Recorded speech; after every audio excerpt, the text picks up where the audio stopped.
Magandang araw po. So ngayon po i-titispay natin itong kay Sir Patrick Santos.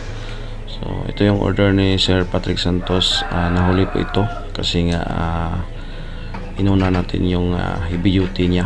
So ito yung pangalawa niya na order na 4 inches na in-out design. So i-titispay muna natin ito bago po natin siya ipapadala. So yan po yung protocol natin.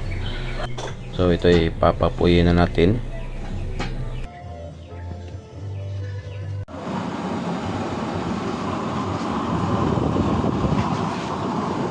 So ito na po yung apoy niya. So okay na po, no? Kaganda po. So ayan, mapapahinaan po natin siya. So blue flame pa rin siya kahit mahinaan.